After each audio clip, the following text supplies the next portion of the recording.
এই Jamuna future park কিছুদিন আগেও ছিল একদম ফাঁকা আর নীরব, কিন্তু বর্তমান চিত্র সম্পূর্ণ ভিন্ন। এখন পুরো এলাকা যেন মানুষে ভরপুর। প্রতিদিন কাক ডাকা ভোর থেকে শুরু করে সন্ধে পর্যন্ত হাজার হাজার ভিসা প্রত্যাশীর উপচে পড়া ভিড় লেগে থাকছে এখানে। দেশের বিভিন্ন প্রান্ত থেকে, যেমন উত্তরবঙ্গের প্রত্যন্ত গ্রাম থেকে শুরু করে দক্ষিণাঞ্চলের শহরতলির মানুষ পর্যন্ত ছুটে আসছেন একটি মাত্র আশায়, আর তা হলো ভারতীয় ভিসা। এত বিপুল পরিমাণ মানুষ প্রতিদিন ভারতীয় ভিসার জন্য স্লট পাওয়ার পরও আমার মনে হয় যে আরও লক্ষ লক্ষ মানুষ এখনও অধীর আগ্রহে অপেক্ষা করছেন। বিশেষ করে যারা ট্যুরিস্ট ভিসা বা অত্যন্ত জরুরি মেডিকেল ভিসার জন্য চেষ্টা করছেন, তাদের অপেক্ষার প্রহর যেন শেষই হতে চাইছে না। ভিসা সেন্টারের বাইরে অপেক্ষমান মানুষগুলোর মুখগুলোর দিকে তাকালে বোঝা যায় তাদের ভেতরের উদ্বেগ আর উৎকণ্ঠা। দীর্ঘ প্রায় 2 বছর ধরে ভিসা কার্যক্রমে যে স্থবিরতা বা নানা ধরনের বিধিনিষেধ ছিল, সেই লম্বা সময়ের জমে থাকা রেশ কোনোভাবেই এত দ্রুত কাটিয়ে ওঠা সম্ভব হচ্ছে না। করোনা মহামারী এবং অন্যান্য আনুষঙ্গিক কারণে ভিসা সেন্টারগুলোতে যে দীর্ঘমেয়াদী বিরতি তৈরি হয়েছিল, তার ফলে তৈরি হয়েছে আবেদনের এক বিশাল পাহাড়। ভিসা সেন্টারগুলোতে লোকবল এবং কাজের গতি বাড়ানো হলেও জমে থাকা এই পাহাড় সম আবেদনের জট দ্রুত শেষ করা কঠিন হয়ে পড়েছে।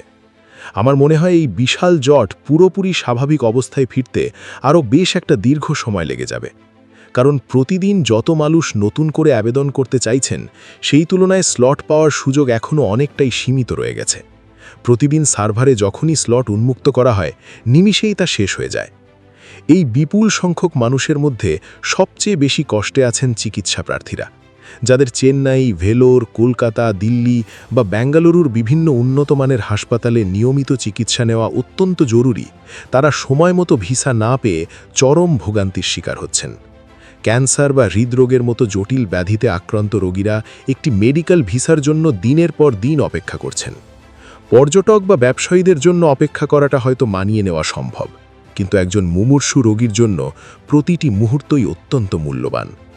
এই বিষয়গুলো বিবেচনা করে মেডিকেল ভিসার ক্ষেত্রে দূতাবাসের আরও একটু দ্রুত পদক্ষেপ নেওয়া প্রয়োজন বলে অনেকেই মনে করছেন। এর মধ্যেই আবার সবচেয়ে বড় যে সমস্যার চিত্র আমরা প্রতিনিয়ত দেখতে পাচ্ছি, তা হলো বিপুল সংখ্যক মানুষের ভিসা বাতিল বা রিজেক্ট হয়ে যাওয়া। অনেক কষ্ট করে দীর্ঘ সময় সার্ভারে চেষ্টা করে স্লট পাওয়ার পর, রোদে পুড়ে বা বৃষ্টিতে ভিজে লাইনে দাঁড়িয়ে পাসপোর্ট জমা দেওয়ার পর যখন ভিসা রিজেক্ট হয়ে ফেরত আসে, তখন সাধারণ মানুষের হতাশার আর কোনো সীমা থাকে না। এই ভিসা রিজেক্ট হওয়ার পেছনে আসলে বেশ কিছু যৌক্তিক এবং প্রযুক্তিগত কারণ থাকতে পারে। অনেক ক্ষেত্রেই দেখা যায় আবেদনকারীর আগের পুরনো পাসপোর্ট এবং বর্তমান নতুন পাসপোর্টে নামের বানানে বা ব্যক্তিগত তথ্যে ছোটখাটো অমিল রয়েছে। বাংলাদেশের জাতীয় পরিচয়পত্র বা জন্ম নিবন্ধনের সাথে পাসপোর্টের তথ্যের সামান্য গড়মিল থাকলেও ভিসা বাতিল হয়ে যেতে পারে। এছাড়া আরও অনেক ধরনের ত্রুটি আমরা সচরাচর দেখতে পাই, যেমন পেশাগত নথিপত্রে অস্পষ্টতা। আপনি যদি চাকরিজীবী হন, তবে আপনার প্রতিষ্ঠানের নো অবজেকশন সার্টিফিকেট বা এনওসি ঠিক আছে কিনা, আর ব্যবসায়ী হলে ট্রেড লাইসেন্স হালনাগাদ করা আছে কিনা, সেগুলো খুব গুরুত্ব সহকারে যাচাই করা হয়। আর্থিক স্বাচ্ছল্যতার প্রমাণ হিসাবে যে ব্যাংক স্টেটমেন্ট বা ডলার এন্ডোর্সমেন্ট দেওয়া হয়, সেখানেও অনেক সময় সমস্যা থাকে। অনেকে হঠাৎ করে অ্যাকাউন্টে অনেক বড় অঙ্কের টাকা জমা দেখিয়ে দেন, যা দূতাবাসের কর্মকর্তাদের সন্দেহের কারণ হতে পারে। আবার ইউটিলিটি বিলের কপিতে ঠিকানা এবং পাসপোর্টের ঠিকানায় অমিল থাকলেও ভিসা আবেদন গ্রহণ করা হয় না। সবচেয়ে বড় সমস্যা হলো ভিসা কেন দেওয়া হলো না, বা ঠিক কী কারণে এতগুলো সঠিক কাগজপত্রের পরও আবেদনটি বাতিল করা হলো, তা সুস্পষ্টভাবে বোঝার কোনো উপায় সাধারণ মানুষের থাকে না।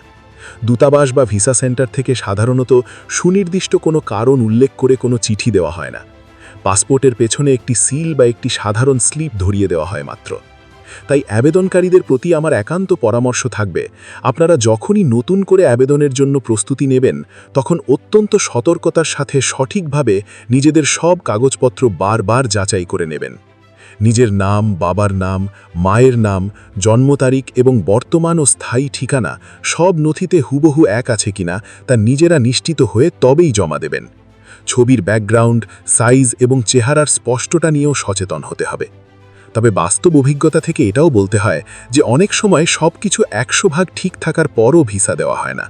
নথিপত্রে বিন্দুমাত্র কোনো ভুল না থাকলেও শুধুমাত্র অতিরিক্ত চাপের কারণে বা দূতাবাসের অভ্যন্তরীণ কোনো নীতিগত বিবেচনায় আবেদন বাতিল হয়ে যেতে পারে।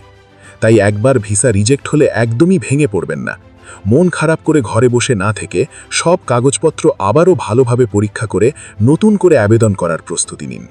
দেখা যায় প্রথমবার কোনো অজ্ঞাত কারণে ভিসা না হলেও দ্বিতীয়বার নিখুঁতভাবে আবেদন করলে সাধারণত ভিসা দিয়ে দেওয়া হয়। আসলে আমার যতটুকু ধারণা, বর্তমানে ভিসা সেন্টার এবং দূতাবাসের সংশ্লিষ্ট কর্মকর্তাদের উপর প্রচুর কাজের চাপ রয়েছে। আর এই অস্বাভাবিক চাপের কারণেই অনেক সময় সঠিক আবেদন হওয়ার পরও ভিসা না হওয়ার মতো অনাকাঙ্ক্ষিত ঘটনা ঘটতে পারে। এখানে আরও একটি অত্যন্ত গুরুত্বপূর্ণ বিষয় দেশের প্রতিটি সাধারণ মানুষকে অবশ্যই মনে রাখতে হবে। বর্তমানের এই সংকটময় পরিস্থিতি, মানুষের দীর্ঘ অপেক্ষার ক্লান্তি এবং ভিসার জন্য তাদের চরম বাধ্যবাধকতার সুযোগ নিয়ে এক শ্রেণীর অসাধু চক্র বা দালাল সমাজ বেশ সক্রিয় হয়ে উঠেছে। ভিসা সেন্টারের আশেপাশে বা সোশ্যাল মিডিয়ার বিভিন্ন গ্রুপে অনেক মানুষই আপনাদের এই ভারতীয় ভিসা খুব সহজে বা দ্রুত করিয়ে দেওয়ার নাম করে বিভিন্নভাবে প্রলোভন দেখাবে। তারা হয়তো বলবে যে তাদের দূতাবাসের ভেতরে লোক আছে এবং তারা শতভাগ গ্যারান্টি দিয়ে ভিসা পাইয়ে দেওয়ার মিথ্যে আশ্বাস দিতে পারে। এর বিনিময়ে তারা মোটা অঙ্কের টাকা দাবি করে বসে। কিন্তু চরম বাস্তবতা হলো, আপনি নিজেই নিয়ম মেনে ভিসা সেন্টারে গিয়ে লাইনে দাঁড়িয়ে নিজের কাগজপত্র জমা দেবেন। আর ভিসা দেওয়া সম্পূর্ণ এবং একমাত্র এখতিয়ার শুধুই ভারতীয় দূতাবাসের হাতে। আপনাকে ভিসা দিলে দূতাবাস তাদের নিজস্ব নিয়ম, সঠিক যাচাই বাছাই এবং নথিপত্রের সত্যতা প্রমাণের মাধ্যমেই দেবে। বাইরের কোনো ব্যক্তির, এজেন্সির বা দালালের পক্ষে প্রভাব খাটিয়ে ভিসা করিয়ে দেওয়ার বিন্দুমাত্র কোনো ক্ষমতাই নেই।